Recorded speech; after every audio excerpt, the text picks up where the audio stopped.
महंगाई के मुद्दे पर सियासी बयानबाजी।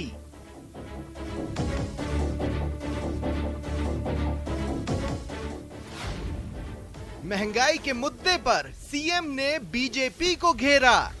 आज भी आमजन केंद्र सरकार की नीतियों के कारण महंगाई से त्रस्त है। सीएम का ट्वीट, देश भर में महंगाई सबसे बड़ा मुद्दा है।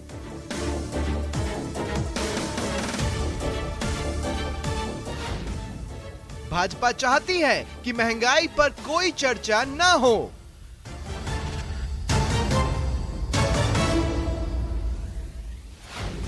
पीएम का दावा, डबल इंजन सरकार होती तो तेज विकास होता। अब राजस्थान को अस्थिर सरकार से मुक्ति चाहिए, अनिश्चितता से मुक्ति चाहिए। अब राजस्थान को स्थिर और विकास वाली सरकार चाहिए। तभी राजस्थान में कानून का राज स्थापित हो पाएगा। तभी राजस्थान तेज विकास के रास्ते पर चल पाएगा। आज मैं राजस्थान में डबल इंजन सरकार के लिए उत्साह देख रहा हूं। महंगाई की बात, चुनावी बिसात। स्वागत है आप सभी का। आप देख रहे हैं प्राइम डिबेट। आपके साथ मैं हूं स्वप्निल। महंगाई से जनता त्रस्त है। महंगाई के मुद्दे पर सियासी बयानबाजियां भी तेज हैं। सियासी दल महंगाई के मुद्दे पर एक दूसरे को जिम्मेदार ठहरा रहे हैं। सीएम अशोक गहलोत ने महंगाई के मुद्दे पर बीजेपी को घेरा। सीएम ने ट्वीट कर कहा, आज देश भर में महंगाई सबसे बड़ा मुद्दा है। लेकिन भाजपा चाहती है कि महंगाई पर कोई चर्चा न हो। कांग्रेस महंगाई के मुद्दे पर बीजेपी को घेरती आई है। वहीं दौसा में पीएम मोदी ने डबल इंजन की सरकार न होने से तेज विकास नहीं होने की बात कह दी और कांग्रेस सरकार को घेरा। इससे प्रदेश की सियासत गर्म है। इसी मुद्दे पर आज चर्चा करेंगे। सबसे पहले प्राइम डिबेट के प्राइम सवाल जान लीजिए। सवाल नंबर 1, महंगाई से लड़ाई कांग्रेस को क्यों भाई? देखिए, यह सवाल इसलिए क्योंकि कई चुनावों में कांग्रेस ने महंगाई को मुद्दा बनाने की कोशिश की, लेकिन जनता का वैसा समर्थन नहीं मिल पाया जैसी उम्मीद कांग्रेस को थी। ऐसे में महंगाई से ही लड़ाई कांग्रेस को क्यों भा रही है? सवाल नंबर 2, सीएम अशोक गहलोत ने कहा कि चर्चा नहीं होने दी जा रही। तो चर्चा नहीं, यह आरोप गलत है या सही, इसे खंगालने की कोशिश करेंगे। और सवाल अब यह भी है, जो चुनावों के ट्रेंड रहे हैं उसके हिसाब से, कि क्या महंगाई से वास्ता रखकर सत्ता का रास्ता बनता है? इन सवालों पर जवाब खंगालने की कोशिश आज के प्राइम डिबेट में। मेरे साथ जो गेस्ट जुड़ रहे हैं, इंट्रोड्यूस करवा देता हूं। संगीता गर्ग जी कांग्रेस नेता हैं, मुकेश पारीक जी बीजेपी नेता हैं, मिथिलेश जैमिनी जी वरिष्ठ पत्रकार हैं। आप सभी का स्वागत है न्यूज 18 राजस्थान पर। मुकेश पारीक जी, आपसे शुरुआत करूंगा मैं, क्योंकि अगर मैं कांग्रेस से शुरुआत करूंगा तो आप पहले कांग्रेस के सवालों का जवाब देंगे, लेकिन मैं चाहता हूं आप पहले मेरे सवालों का जवाब दें। मुकेश पारीक जी, मेरा सवाल यह है कि क्या महंगाई है? बताइए। देखिए स्वप्निल जी, जिस प्रकार से एक पूरी दुनिया में एक वातावरण बना हुआ है, तो ये तय है कि महंगाई पहले की तुलना में महंगाई बढ़ी है। लेकिन जब हम आसपास निगाह डालते हैं हमारे पड़ोसी देशों में और जो दुनिया के सब में विकसित देश कहे जाते हैं, तो ये ऐसा महसूस होता है कि आज भारत पूरी दुनिया में एक बहुत बड़ी आर्थिक शक्ति के रूप में उभरा है। नहीं, पर हमारे पड़ोसी देशों की आदत तो हमेशा खस्ता रही है मुकेश पारीक जी, लेकिन तब आपने केंद्र में जिसकी भी सत्ता रही उसे कोई बेनिफिट ऑफ डाउट नहीं दिया था। मैं वही बता रहा हूं। आपने जो प्रश्न किया उसका अगर आप जब जवाब पूरा संपूर्ण जब जवाब सुनेंगे तो ये सामने आएगा। तो अगर हम जब बात करते हैं तो आज हमारा देश एक विश्व की बहुत बड़ी आर्थिक शक्ति के रूप में उभरा है। अभी ये सबको जानकारी है कि जो कोविड की महामारी आई, जिसका जिस प्रकार से देश ने, हमारे देश ने, गर्व होता है हमको कहते हुए कि जो लड़ाई लड़ी और आज पूरी दुनिया में एक मिसाल कायम की और पूरे देश के करोड़ों लोगों को निशुल्क टीकाकरण किया, ये एक अपने आप में एक बेमिसाल है। ठीक है। तो जो और उसके बावजूद, इन सब परिस्थितियों के स्थितियों के बावजूद देश के विकास की गति में कहीं कोई बाधा नहीं बनी। देश का विकास उसी द्रुत गति से बढ़ता मैं आपको एक देश के नहीं, अब महंगाई की एक बात नहीं, मैं आपको एक स्टेटमेंट और एक आंकड़ा बताऊं कि आप उस पर कमेंट देंगे? जी बताइए। वित्त मंत्री का यह कहना रहा कि अब हम कोविड काल से आगे निकल चुके हैं, उससे उबर चुके हैं, और आंकड़ा यह है कि जनवरी में जो खुदरा महंगाई थी वो बढ़ गई, 6.5% के बाहर चली गई, जो कि दिसंबर में 5.72 थी। और खुदरा महंगाई बढ़ती है तो चीजें महंगी होती है, मसाले महंगे होते हैं, तेल महंगा होता है, खाने का सामान महंगा होता है। अब आप कमेंट दें। हाँ जी, इसका पहला जो वास्तविकता है, जब आपने देखा होगा कुछ चीजें प्रकृति पर निर्भर करती है। गई साल गेहूं की पैदावार कम हुई, ये हमारे से छुपा हुआ नहीं है। कपास की पैदावार कम हुई, तो कई कुछ चीजें ऐसी होती है कि जो प्राकृतिक हिसाब से जिसकी दरें कुछ उसमें बढ़ने का चांस रहता है। लेकिन आपको यह भी जानना होगा कि आज देश के 80 करोड़ लोगों को जिनको महंगाई की मार नहीं पड़े, इसलिए उनको निःशुल्क खाद्यान्न आज केंद्र की सरकार दे रही है। ठीक है, तो ये सब चीजें आपके सामने, तो महंगाई जो बढ़ रही है। लेकिन एक चीज में बड़ा मुझे आश्चर्य होता है, हाँ। ये हमारे माननीय मुख्यमंत्री जी ने जो ट्वीट किया है, आपने अगर महंगाई की बात सड़कों पर की होती, केंद्र सरकार का आपको सड़कों पर विरोध जताते, तो आपको मालूम चलता कि आप ट्वीट करने मात्र से, जबकि आप महंगाई के तो जिम्मेवार आप भी है। नहीं, पर मुकेश बार-बार भाई आप देखिए, पेट्रोल और मैंने आपसे सवाल पूछते पूछते इस बात का जिक्र किया कि इसी महंगाई पर हमने आपको कई बार सड़कों पर देखा, हो सकता है हमने उतना एग्रेसिव कांग्रेस को ना देखा हो, लेकिन तब अगर आप सत्ता को बेनिफिट ऑफ डाउट नहीं देते थे तो आज बेनिफिट ऑफ डाउट क्यों ढूंढा जा रहा है? सवाल ये भी लगातार बना हुआ है। मैं आऊंगा पारिक साहब आपके पास, आगे आऊंगा, लेकिन अब संगीता गर्ग जी मैं आपके पास आना चाहता हूं। संगीता गर्ग जी, ये शिकायत करके क्या होगा कि संसद में सरकार चर्चा नहीं होने दे रही? पिछले साल तो सरकार ने चर्चा होने दी थी, आप लोग सब वॉकआउट कर गए थे वित्त मंत्री के जवाब में, तो फिर फायदा क्या हुआ ऐसी बात को उठाने का? देखिए स्वप्निल जी, बड़ी विडंबना के साथ मुझे इस बात को कहना पड़ रहा है कि माननीय प्रधानमंत्री नरेंद्र मोदी जी महीने में 2 बार यहाँ चक्कर लगाते हैं, लेकिन वो जनता को देकर क्या जाते हैं? विषय ये है कि वो देकर क्या जाते हैं। ना महंगाई पर चर्चा होती है, ना ईआरसीपी कैनाल पर चर्चा होती है। 2 सेकंड। तो देखिए, मैं आपको एक चीज बताऊं, जीएसटी, देखिए मेरी बात पूरी होने दीजिए, फिर बोलिएगा प्लीज। आप सवाल मैं आपको एक चीज बताऊं कि जी क्या कहना चाह रहे हैं आप मेरी बात ही पूरी नहीं होने दे रहे, आप बीच में इंटरप्ट करेंगे तो बात तो पूरी होने दीजिए। हाँ। स्वप्निल जी, देखिए जीएसटी जो लगाई गई उसने कोड में खाज का काम किया कि जीएसटी लगाने के बाद खाद्य वस्तुओं के दाम 15% से ऊपर चले गए। न केवल 15%, अपितु मैं कहूं कि जो नॉन ब्रांडेड आटा जो था उसका दाम जो है 25% ऊपर बढ़ गया। क्योंकि आप जब आंकड़े उठाकर जब हम देखते हैं तो जो आटा हम 19 रुपए किलो नहीं, लेकिन संगीता गर्ग जी, 35 रुपए, मैं आपकी मंशा पर सवाल पूछ रहा हूँ। महंगाई की स्थिति किसी से छुपी हुई नहीं है, और ये बात बिल्कुल सच है कि महंगाई से जनता त्रस्त है, लेकिन ये बात भी सच है कि जनता आप पर भरोसा नहीं कर रही इस इशू पर। किसी भी चुनाव में जहां आपने महंगाई का मुद्दा पकड़ा, जनता आपके साथ नहीं गई। क्यों? क्योंकि वो देखती है कि जब संसद में चर्चा हुई तो आप लोग वॉकआउट कर गए, फिर उस पर चर्चा क्यों मांग रहे हैं आप जब आप वहां बैठेंगे ही नहीं? सवाल तो ये है। सुनिए मेरी स्वप्निल जी, मेरी बात सुनिए। अगर हम लोग काम नहीं करना चाहते तो आपने देखा कि जो उज्ज्वला योजना प्रधानमंत्री जी लेकर आए, वो उज्ज्वला योजना के तहत सिलेंडर तो घरों में पड़े थे, लोगों के पास पैसे सिलेंडर भराने के पैसे नहीं थे। आज राजस्थान गवर्नमेंट ने, माननीय मुख्यमंत्री अशोक गहलोत जी ने 1000 रुपए से पार जो सिलेंडर हो गया था वो 500 रुपए में देने की बात करी है। भैया आपने उज्ज्वला योजना में सिलेंडर दिए, अगर करने की मंशा नहीं होती या इच्छा शक्ति नहीं होती तो इस पर काम कैसे होता? आप ये बात उस पर करेंगे नहीं कि 1053 का सिलेंडर हो गया भैया, वो 1053 का सिलेंडर अगर जनता भरने में सक्षम नहीं है तो हमने कहा कि हम 500 रुपए में सिलेंडर देंगे। कह रहे हैं कि चर्चा नहीं करना चाहती केंद्र, मैं कह रहा हूं जब चर्चा कर रही थी केंद्र तब आप वहां क्यों नहीं बैठे? सवाल तो ये है। किसने कहा भैया? स्वप्निल जी, आप मेरी बात सुनिए। चर्चा जिस पर होती है उस वक्त वो चर्चा कीजिए ना। अभी हम कह रहे हैं कि भाई महंगाई की बात कीजिए तो करिए ना, विधानसभा में बात करिए आप। आज मोदी जी यहाँ पर आए थे, 2 बार आ चुके, महीने में 2 बार चक्कर लगा गए। आपने क्या महंगाई पर बात करी? आपने कोई बात करना। देखिए, जनता से जुड़े हुए मुद्दों पर आप कोई बात नहीं करना चाहते, आप इधर उधर की बात करके सिर्फ जनता को भटकाना चाहते हो। पेट्रोल डीजल के दाम आप देख लीजिए, मैं भोपाल की बात कर रही हूँ, मध्य प्रदेश की। 100 पेट्रोल के दाम है वहाँ 108 रुपए 99 पैसे, 108 रुपए 29 पैसे दाम है। और जो डीजल के दाम नहीं, मैं ये इसलिए मैंने इस बात को कहा कि एक्साइज ड्यूटी जब 300% तक बढ़ा देगी केंद्र सरकार तो निश्चित रूप से दाम बढ़ेंगे। ठीक है संगीता जी, आगे मैं आऊंगा आपके पास, मैं आगे आऊंगा आपके पास। मिथिलेश जैमिनी जी को भी अब मैं चर्चा में शामिल करना चाहता हूं। मिथिलेश जैमिनी जी, मैं एक बात आपसे समझना चाहता हूं, क्या बीजेपी अब इस कॉन्फिडेंस में आ गई है कि महंगाई के मुद्दे पर चूंकि जनता वोट नहीं कर रही तो चलो छोड़ो, उसको अभी टैकल नहीं करते? और कांग्रेस किस बात से इतना कॉन्फिडेंस पे आ रही है कि वो महंगाई के मुद्दे पर टिका रहना चाहती है, जबकि कहीं भी उन्हें इस मुद्दे पर सफलता नहीं मिली? और इस बीच जनता त्रस्त है, लेकिन अब महंगाई में वैसा वोटिंग वाला ताकत नहीं दिख रहा जैसा कभी दिखा करता था। क्या कारण है? देखिए स्वप्निल जी, ये कि कड़वी सच्चाई है कि समय और काल और परिस्थिति के साथ साथ राजनीति जी में जो मुद्दे गढ़े जाते हैं वो मुद्दे बदल जाते हैं। आज महंगाई को मुद्दा तो बनाया जा रहा है, लेकिन महंगाई के नाम पर वोट कन्वर्जन नहीं हो रहा है। ये एक कड़वी सच्चाई है। पहले 2 रुपए प्याज बढ़ते थे तो सरकारें निकल जाती थी, लेकिन आज ऐसा माहौल नहीं है। इसका एक दूसरा रीजन, कांग्रेस इसे वेपन क्यों बनाना चाहती है, पॉलिटिकल वेपन, ये एक इंपॉर्टेंट इश्यू है।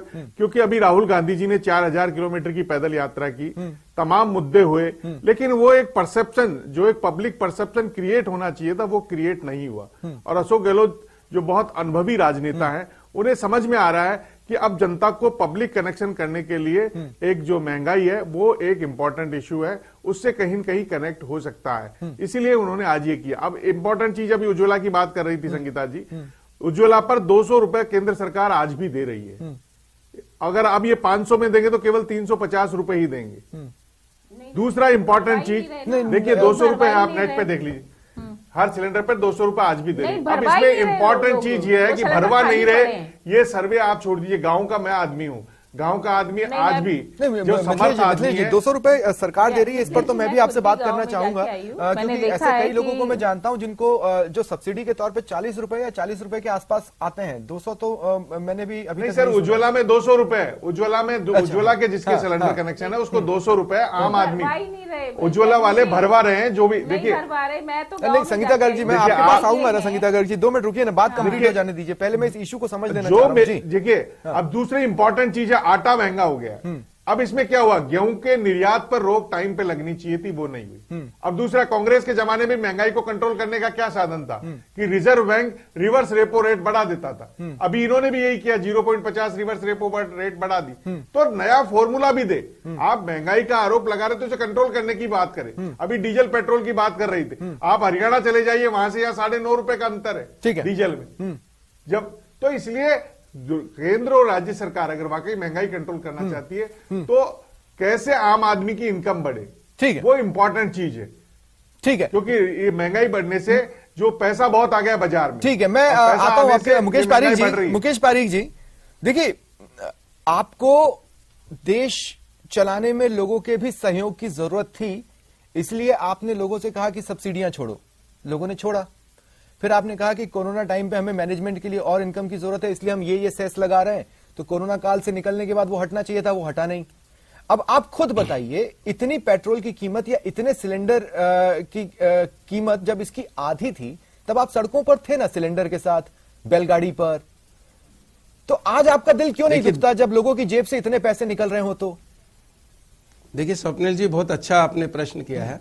आज देश की जनता को नरेंद्र मोदी जी पर संपूर्ण विश्वास है और वो इस बात को जानते हैं कि वो देश की जनता एक नीचे से ऊपर पहुंचे हैं और वो सारे जनता का दुख दर्द और सब जानते हैं। और ये इस देश को इस समय जिन चीजों की आवश्यकता है उसके अनुरूप वो कार्य कर रहे हैं। आज इस देश में कोई गरीब, कोई भूखा नहीं सोए, उसके लिए ही 80 करोड़ लोगों को निःशुल्क खाद्यान्न दिया जाता है। आज इस देश में पंक्ति में बैठे अंतिम व्यक्ति का कैसा प्रदेश की महंगाई को लेकर आप प्रदर्शन करते हैं ना मुकेश पारीक जी?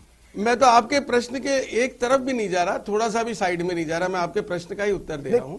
अब जब आप बात करते हैं कि महंगाई के, मैंने आपको वही मैं आपको बात दोहराना चाहूंगा कि जिन परिस्थितियों में जो आज जिस महंगाई पर हम पहुंचे हैं, वो एक केंद्र सरकार के प्रयास ही है कि आज हम इस स्तर पर उसको जितना प्रयास हो सकता है वो केंद्र सरकार ने कर को रखा है। और जो जनता को क्या राहत दे सकते हैं वो छोड़ के नहीं गई थी। लेकिन मुकेश पारीक जी, ऐसी स्थिति कांग्रेस आपके लिए छोड़ के नहीं गई थी। देखिए, इसी प्रदेश में आप पेट्रोल की कीमत को लेकर प्रदर्शन करते हैं ना, या जहां कांग्रेस की सरकार है वहां महंगाई को लेकर प्रदर्शन करते हैं ना।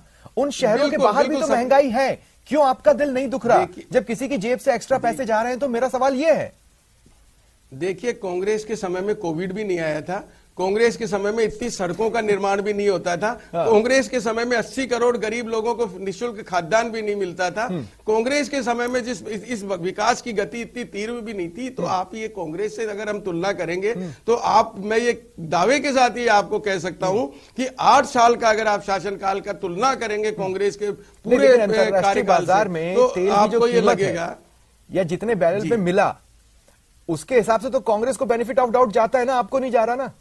जब वो 50-60 पे भी रहा तब भी तो पेट्रोल की कीमत कभी गिरी नहीं। देखिए, कांग्रेस तो अगर वास्तविकता में हम देखें तो कोई मुद्दा उठाती ही नहीं है जनता के हित में। आप देखिए आज लोकसभा की क्या पोजीशन है। आप ये हमारे ट्वीट कर रहे हैं माननीय मुख्यमंत्री जी, और लोकसभा में कांग्रेस क्या कर रही है? एक रिपोर्ट के आधार पर सिर्फ वहां पर हो उन्होंने एक भी बार बात नहीं की महंगाई की, क्योंकि ये इसलिए नहीं कर सकते, नहीं इसलिए बात नहीं कर सकते। भाषण पर बहस का जवाब दिया, लेकिन जो जो टॉपिक उठे थे उन सबको कवर नहीं किया। मनीष पारीक जी, आप भी जानते हैं ये बात, मैं भी जानता हूं। देखिए सब कवर होंगे। आज जो देश का प्रधानमंत्री पूरे देश में पूरी दुनिया में घूमते हैं, हर चीज का जवाब भी देते हैं। ठीक है पारीक साहब, मैं आऊंगा आपके पास। संगीता गर्ग जी, मैं आपके पास आ रहा हूं। देखिए सवाल थोड़ा सा टिपिकल है, मुझे समझाने की कोशिश कीजिएगा। इस देश में सत्ता में रहने का जितना एक्सपीरियंस कांग्रेस को है और किसी को नहीं है, ठीक है। अब मेरा सवाल आपसे यह है कि समय समय पर विपक्ष हंगामा कर सरकार को संसद में महंगाई पर बहस के लिए मजबूर करता रहा है। आज जब सीएम कह रहे हैं कि केंद्र बच रहा है, तो इसका मतलब यह भी तो है कि आप भी उतने दमदार नहीं रहे कि ऐसा करवा पाए, क्योंकि आपसे तो विपक्ष करवा ले जाता था महंगाई पर बहस, आप ही नहीं करवा पा रहे। देखिए मैं आपको एक चीज बताऊं कि केंद्र सरकार को जब जब जनहित के मुद्दों पर बात करनी चाहिए, तब तक वो ध्यान भटकाने का काम उन्होंने किया है। हम चाहे किसी भी बात को ले लें, आप महंगाई की बात कर रहे थे, मैं आपको बताऊं कि भाई राजस्थान में, चूंकि ये बार बार कहते हैं राजस्थान में कांग्रेस सरकार है, अब ये फूड एक्ट बिल की बात, फूड की बात कर रहे थे कि साहब हमने 80 करोड़ परिवारों को राशन दिया। मैं इनकी जानकारी दुरुस्त करना चाहूंगी कि फूड एक्ट बिल लेकर कौन आया था। फूड एक्ट बिल जो है वो कांग्रेस सरकार ने, कांग्रेस शासन ने, यूपीए सरकार ने दिया था और जनता के लिए ही दिया था। और इनकी मंशा तो ये थी कि फूड एक्ट बिल को भी खत्म कर दिया जाए। और इनके खुद के कथन है कि सब राजस्थान में रेवड़ियां बांट दी जाती हैं। रेवड़ियां आप किसको कहते हो?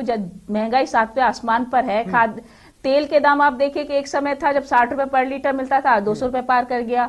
दाल, चावल, आटा, चीनी, सब किसी के भी दाम आप उठाकर देख लीजिए। ना केवल पेट्रोल डीजल के दाम, तमाम खाद्य वस्तुओं के दाम, तमाम खाद्य वस्तुओं के दाम आज बढ़े हुए हैं। मुझे एक बात बताइए, हमने राहत देने के लिए, मैं यही कह, आप मेरी बात तो पूरी होने दीजिए।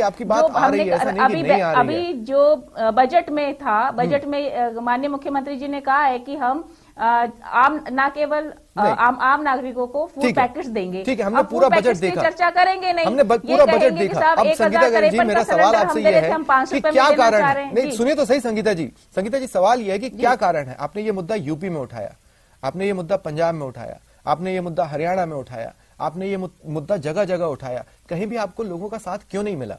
क्या कारण हो सकता है इसके पीछे? देखिए स्वप्निल जी, ठीक है, मैं आपकी बात का जवाब देती हूँ। देखिए कई बार क्या होता है कि जनता को महंगाई से वो मुद्दे ज्यादा इंपॉर्टेंट लगने लग जाते हैं जिसमें धर्म की राजनीति, सांप्रदायिक की राजनीति और लोगों की भावनाओं को इमोशनली ब्लैकमेल करके उनसे वोट हासिल किए जाते हैं। तब मुझे लगता है कि देश की जनता भी गुमराह होती है इन सारे इश्यूज को लेकर कि धर्म और संप्रदाय और जाति और इन सब के नाम पर भटकाव और एक ऐसी स्थिति में आ जाती है कि साहब उसको महंगाई छोटी लगने लगती है। लेकिन मैं कहना चाहूंगी कि आज जनता इन सब चीजों को समझ चुकी है कि बीजेपी जो है वो करती क्या है कि जब जब चुनाव आएंगे आपको धर्म के नाम पर भटकाया जाएगा, आपको जाति के नाम पर भटकाया जाएगा, आपको संप्रदाय के नाम पर, आपको राय के नाम पर, मनीष पारीक जी मैं आपसे लेना चाहूंगा। मनीष पारीक जी, जब मोटे मोटे इश्यूज पर बातचीत कम होती है, जो लोगों से सीधे जुड़े हों, तब इस तरह के आरोप लगते हैं। कहीं आपको ऐसा नहीं लगता कि आप तीखे सवालों को डॉज करते हैं, इसलिए इस तरह के आरोप आप पर लगते रहे? क्योंकि आप डॉज करते हैं। ऐसा बिल्कुल, देखिए जिस पार्टी के शासनकाल में सर्वाधिक उग्रवाद, आतंकवाद, अलगाववाद रहा हो, तो आप ये अंदाजा लगा सकते हैं कि पिछले 8 साल के दौरान जिस प्रकार से इस देश में, जिस प्रकार से शांति हुई है पूरी दुनिया में, पूरी आज भारत का आज नाम इतना उच्च श्रेणी पर पहुंचा, दुनिया की आर्थिक शक्ति बढ़ी है। आज G20 जैसे देशों में आज हमारी क्या हमारी ताकत है, उस सबका एहसास हुआ है। तो ये तो कहीं प्रश्न ही नहीं बनता है। ठीक है मिथिलेश जी, अब मैं आपके पास आ रहा हूं। मिथिलेश जी, मुझे सिंसियरली बताइए कि क्या 2023 और 2024 का प्लेइंग ग्राउंड महंगाई पर बन रहा है या बन पाएगा, या किसने अपनी गलती से सीख नहीं ली है? देखिए स्वप्निल जी, ये पहली बार ऐसा लग रहा है कि विपक्ष निस्तेज हो गया है। मोदी जी का जो मैनेजमेंट है उसके आगे विपक्ष निस्तेज हो गया है, इसलिए इनके जो मुद्दे हैं उनसे पब्लिक कनेक्ट नहीं हो रही। तो इसलिए सबसे इंपॉर्टेंट चीज है कि जो पहले कम विपक्षी हुआ करते थे, लेकिन वो अपनी बात सदन में उठाते थे, लोग उनकी बातों को बहुत गंभीरता से लेते थे। आज तमाम चीजें हैं, लेकिन पब्लिक से विपक्ष का कनेक्शन नहीं हो रहा। ये पहली बार हो रहा है, ये लोकतंत्र के लिए कतई शुभ नहीं है कि विपक्ष की जो बातें लेकिन फिर मैं आपको काउंटर करूंगा मिथिलेश जी। अगर जब राहुल गांधी भारत जोड़ो यात्रा लेकर निकले, उन्होंने कुछ तो सूंघा ही होगा ना कि इस मुद्दे में कुछ तो जान है जिसको कैश किया जा सकता है, तभी तो उस पर आगे बढ़ रहे हैं, तो क्यों बढ़ते? देखिए इस मुद्दे में बहुत जान है, लेकिन बशर्ते आपके पास कहने को कोई ठोस आधार हो। आप राजस्थान में महंगाई कम करके दिखाएं, लोगों को लगे कि राजस्थान सबसे सस्ता है, एक मॉडल स्टेट है, तब आपकी बात सुनी जाएगी। विवेकानंद ने कहा था ना, गुड़ कहेगे, कोई कहेगी गुड़ खाना छोड़ दो, तो जब तक आप खुद गुड़ खाते रहो और दूसरे तक कहोगे गुड़ खाना छोड़ दे, तो गुड़ खाना तो नहीं छोड़ेगा। वैसे ही हालात है। आप जो मुद्दा गढ़ना चाहते हो, सियासी मुद्दे, आपने हिमाचल में सियासी मुद्दा गढ़ा, ओपीएस वाला, और वो आपने ब्रेक किया ना बीजेपी को। आप पहले खुद नब्ज टटोलिए कि राजस्थान में ऐसा कौन सा मुद्दा, सियासी मुद्दा गढ़ा जा सकता है जो आपका अब तक का एक आरोप है कि आप दोबारा नहीं आते हैं। अशोक गहलोत जी पे यही आरोप है कि उसको रोकने के लिए महंगाई एक हथियार हो सकती है, क्योंकि राजस्थान में गरीबी है और राजस्थान सबसे प्रॉस्पेरिटी स्टेट है, लेकिन इसको भुनाया नहीं जा रहा है। यहाँ का और तमाम दर्शकों का मेरे साथ इस चर्चा में शामिल होने के लिए ये था आज का प्राइम डिबेट। नमस्कार।